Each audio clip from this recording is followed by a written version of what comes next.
Superman's body started to shrivel up after Batman seemingly pulled the suns away from him. He was very weak and barely able to move. Without the sun's energy, he was practically powerless. It seemed like darkness was going to be the last thing he would ever see. But moments later, way off in the distance coming towards him were little glowing dots. Could it be? Was he actually seeing suns? As hope began to flood his body, Superman's face broke out into a smile. He uttered Bruce's name, knowing that his friend didn't give up on him, knowing that Bruce pulled through. Meanwhile, the Justice League and their six-dimensional counterparts were battling it out in front of the Hall of Justice, and it was absolute chaos. Green Lantern John and White Lantern John's power rings clashed against each other. Hawkgirl and the other Hawkgirl were trying to smash each other with their maces. The two Wonder Womans were absolutely duking it out. The Flashes were moments away from colliding into each other, and both of the Martians were like Godzilla-sized going at it in the city. But the Sixth Dimension League eventually took the upper hand because at the end of the day, they were just way more powerful and way more experienced. White Lantern John made a tank that was way bigger than Green Lantern John's. Future Flash started bullying Barry because he was basically Wally and Barry combined into one Flash, allowing him to be in multiple places at once. And then what was kind of the nail in the coffin was the World Forger, because his hammer started glowing, which meant one thing and one thing only. It was time to destroy the old multiverse and make way for the new one.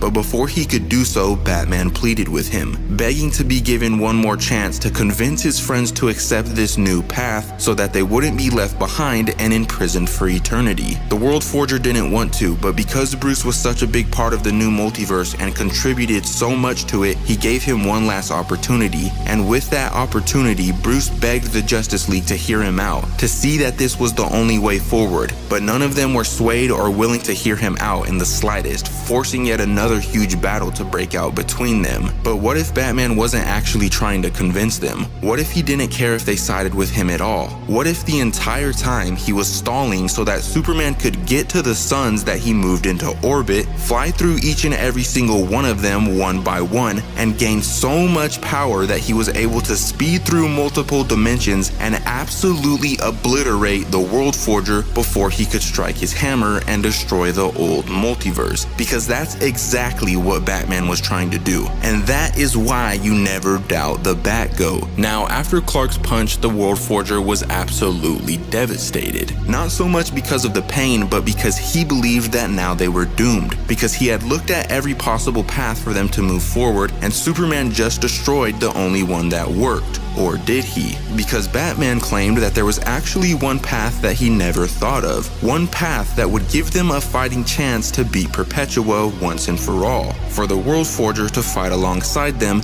as the newest member of the Justice League. And so after a bit of convincing, the World Forger accepted their offer, becoming the newest member of the Justice League. And sadly, that's where this story comes to an end. But if you want me to cover more stories like this in the future, let me know in the comments down below.